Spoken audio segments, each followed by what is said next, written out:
जब हम दुनिया की आलमी ताकतों की बात करते हैं तो हमारे जहन में सबसे पहले अमेरिका, रूस और बरतानिया जैसे ममालिक आते हैं।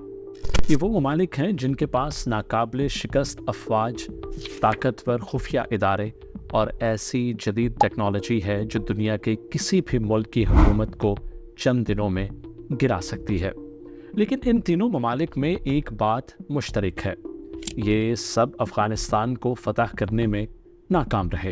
ये वो सरजमीन है जो बाहर से देखने में पसमानदा, खस्ता हाल और टूटी फूटी नज़र आती है, मगर इसी अफ़गानिस्तान ने तारीख़ की सबसे बड़ी ताकतों को शिकस्त देकर झुका दिया।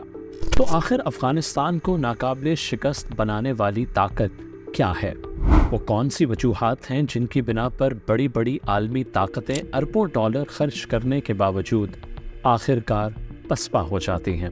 आइए तारीख़, जोग्राफिया और हालिया सियासी हालात का जायज़ा लेते हैं ताकि हम समझ सकें कि आखिर क्यों अफ़गानिस्तान को दुनिया सल्तनतों का कब्रिस्तान कहती है। अफ़गानिस्तान की मुज़ाहमत कोई नई बात नहीं बल्कि सदियों पुरानी है। तकरीबन 2500 साल पहले 522 कबले मसीह में फ़ारसी सल्तनत ने अफ़गानिस्तान पर कब्ज़ा करने की कोशिश की, मगर वो इस सरजमीन पर 2 साल से ज़्यादा हुकूमत ना कर सके। फिर 330 कबले मसीह में सिकंदर आज़म, जो एशिया के कई ममालिक फ़तह कर चुका था, अफ़गानिस्तान पहुंचा, लेकिन अपनी ज़बरदस्त जंगी हिकमत अमली और कामयाबियों के बावजूद वो भी यहाँ 7 साल से ज़्यादा हुकूमत कायम ना रख सका। इसके बाद आए मंगोल, जो पूरे शहर तबाह करने के लिए मशहूर थे, लेकिन वो भी अफ़गानिस्तान को ज़्यादा देर तक काबू में ना रख सके। बाद में मुगलिया सल्तनत और सिख फौजों ने भी इस सरजमीन पर कब्जा करने की कोशिश की, लेकिन 1 साल के अंदर ही पसपाई इख्तियार करनी पड़ी।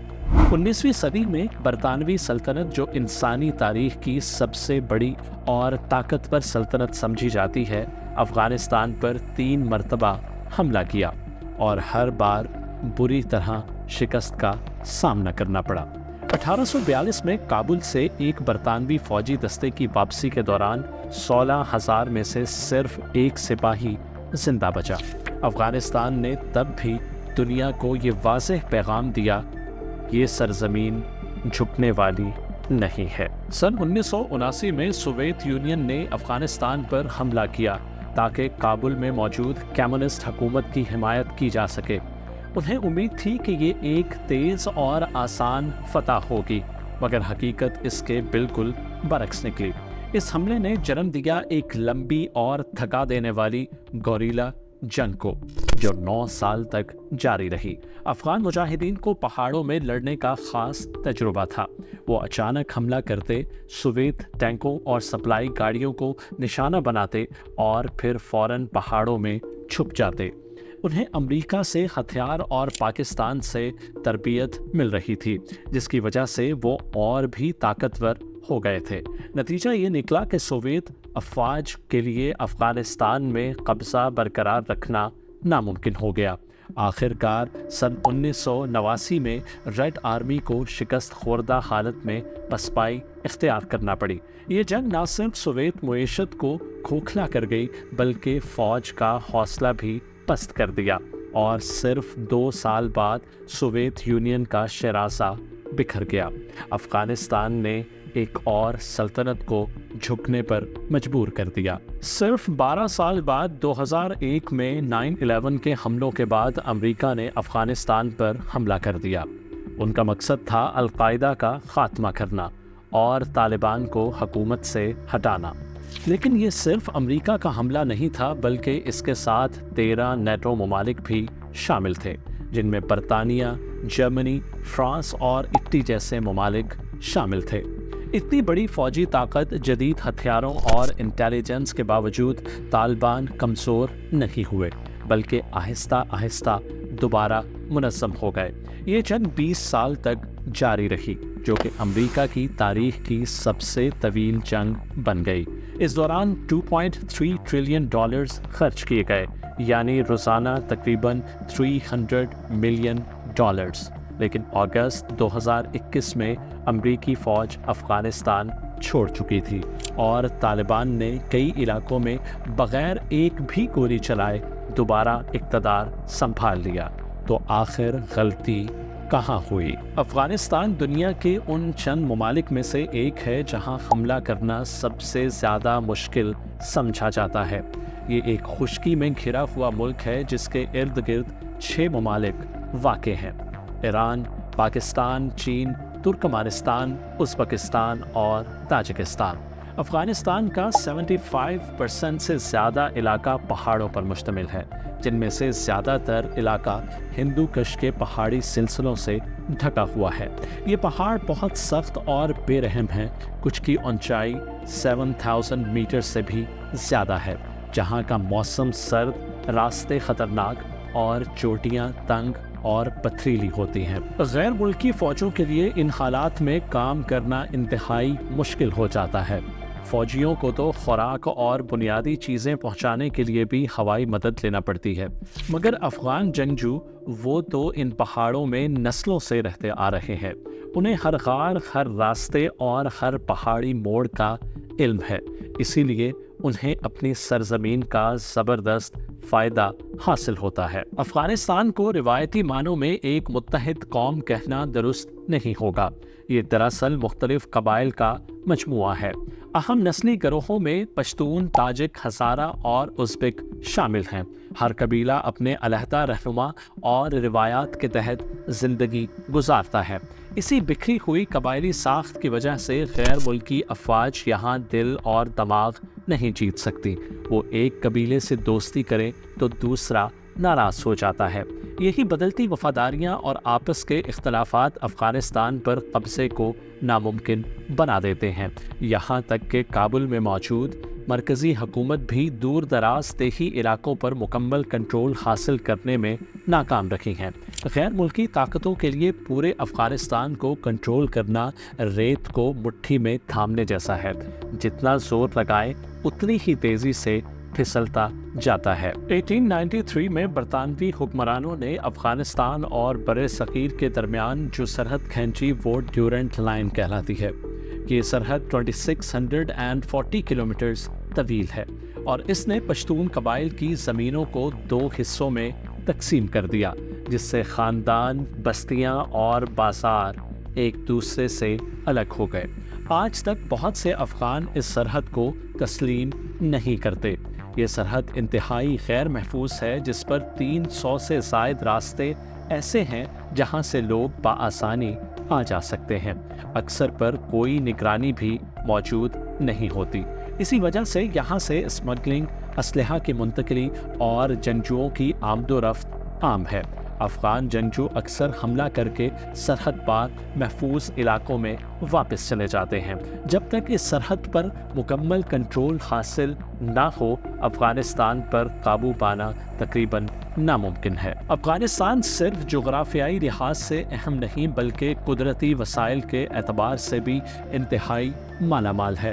امریکن جیولوجیکل سروے کے مطابق افغانستان کی زمین کے نیچے $1 کروڑ سے زائد مالیت کے معدنی ذخائر موجود ہیں۔ ان میں لیتھیم، کاپر، قیمتی دھاتیں اور سونا شامل ہیں۔ یہ سب آج کے الیکٹرانک دور اور گرین ٹیکنالوجی کے لیے نہایت ضروری ہے۔ آج کی دنیا میں لیتھیم کو نیا آئل یا فیول کہا جاتا ہے، کیونکہ یہ الیکٹرانک گاڑیوں، بیٹریوں اور اسمارٹ فونز میں استعمال ہوتا ہے۔ لیکن افغانستان میں ان وسائل کو نکالنا اب تک صرف ایک خواب ہی رہا ہے۔ جنگ، بدعنوانی اور عدم استحکام نے ترقی کے ہر راستے کو روک رکھا ہے۔ چین اور ایران پہلے ہی طالبان حکومت سے کان کنی کے معاہدوں پر بات چیت کر چکے ہیں، مگر اب تک کوئی بھی غیر ملکی طاقت ان خزانوں تک واقعی رسائی حاصل نہیں کر سکی۔ جب اگست 2021 میں طالبان دوبارہ اقتدار میں آئے تو انہوں نے دنیا سے وعدہ کیا کہ اب وہ پہلے جیسے سخت گیر نہیں ہوں گے، لیکن 2022 تک یہ بات واضح ہو گئی کہ ایک بار پھر سخت حکومت نافذ ہو چکی ہے۔ خواتین پر ثانوی تعلیم، زیادہ تر ملازمتوں اور عوامی کرداروں پر पाबंदी लगा दी गई। 2023 में दुनिया भर से शदीद तनकीद की गई, लेकिन किसी भी मुल्क ने तालिबान हुकूमत को बाज़ाब्ता तस्लीम नहीं किया। इसके बावजूद चीन, रूस, ईरान और यूनाइटेड अरब एमिरेट्स जैसे ममालिक ने तालिबान से सफारती ताल्लुकात बढ़ाना शुरू कर दिए, अगरचे ये ताल्लुकात बग़ैर रस्मी मंजूरी के थे। 2024 के अवाइल में चीन ने तालिबान के सफारतकारों को खुशामदीद कहा और जल्द ही यूएई ने भी इसी तर्ज पर कदम उठाया। फिर एक बड़ा मोड़ आया। जुलाई 2025 में रूस ने तालिबान को सरकारी तौर पर तस्लीम कर लिया और इन्हें दहशतगर्द तंजीमों की फहरिस्त से निकाल दिया गया। 2025 में ट्रंप इंतजामिया के दोबारा इक़्तिदार में आने के बाद यूएसएड जैसी बड़ी इमदादी एजेंसीज को बंद कर दिया गया, जिसके नतीजे में लाखों डॉलर की इमदाद ख़त्म हो गई। इसका असर फौरी तौर पर नजर आया। 420 से ज़ायद क्लिनिक और अस्पताल बंद हो गए और बच्चों में ग़िज़ाई किल्लत में ख़तरनाक हद तक इजाफा हुआ। इसी साल एक हैरान कुन चीज़ देखने को मिली। तालिबान हुकूमत ने एक सयाहत मुहिम का आगाज़ किया, जिसमें अफ़गानिस्तान के दिलकश मनासिर और रिवायती खानों को फ़रोग़ दिया गया। उन्होंने दावा किया कि 2024 में 9,000 सयाह अफ़गानिस्तान आए और 2025 में मज़ीद 3,000 सयाह अफ़गानिस्तान आ चुके हैं। अशरों पर मुहीत तनाज़ात के बावजूद अफ़गानिस्तान की नौजवान नस्ल गैर मामूली हौसले और अज़्म का मुज़ाहिरा कर रही है। बहुत से नौजवानों ने 2000 की दहाई में तालीम, इंटरनेट और बैनुल अक़वामी ख़यालात तक रसाई हासिल की और आज वो अपने मुल्क की बदलती हुई सियासी सूरत हाल में ख़ुद को ढालने के तरीके तलाश कर रहे हैं। अगरचे ख़वातीन और देही इलाकों के लिए चैलेंजेस अब भी मौजूद हैं, लेकिन कई नौजवान अफ़गान ऑनलाइन तालीम, फ्रीलांसिंग और कम्युनिटी सरगर्मियों के ज़रिए फ़ाल रहने की कोशिश कर रहे हैं। ये डिजिटल नस्ल तमाम पाबंदियों के बावजूद एक ऐसा जज्बा रखती है जो खामोश होने को तैयार नहीं है। अफ़गानिस्तान का महल वक़ू इसके सबसे बड़े जोग्राफियाई असासों में से एक है। ये मुल्क जनूबी और वस्ती एशिया के दरमियान वाक़ है, जो इसे चीन, ईरान, पाकिस्तान और मशरक़े वस्ता से जोड़ता है। सदियों से यह खित्ता तिजारत, सकाफ़त और हिजरत का एक कुदरती रास्ता रहा है। आज भी कई ममालिक अफ़गानिस्तान के साथ मुस्तहकम ताल्लुकात को इलाकाई राब्ते, सिक्योरिटी और तवानाई की तरसील के लिए अहम समझते हैं। यकीनन एशिया में बड़े पैमाने पर ताउन की राह काबुल से होकर ही गुजरती है, लेकिन इन पहाड़ों, मादनियात और सियासत से हटकर अफ़गानिस्तान की सबसे बड़ी ताकत है उसकी अवाम की नाकाबिले शिकस्त हिम्मत। जंगों के बावजूद अफ़गान अवाम ने अपनी शनाख्त, सरजमीन और खुददारी को हमेशा जिंदा रखा है। अफ़गानिस्तान की असल ताकत कभी असलहे में नहीं थी, वो हमेशा इसके जज्बे में मुस्मर रही है। अगर आपको ये मालूमाती वीडियो पसंद आई हो तो लाइक करें, सब्सक्राइब करें और बेल आइकन दबाना ना भूलिएगा, ताकि आपको हमारी हर नई वीडियो बर वक्त मिल सके। अपना बहुत सा ख्याल रखिएगा। मिलते हैं अपनी अगली वीडियो में, तब तक के लिए अल्लाह हाफ़िज़।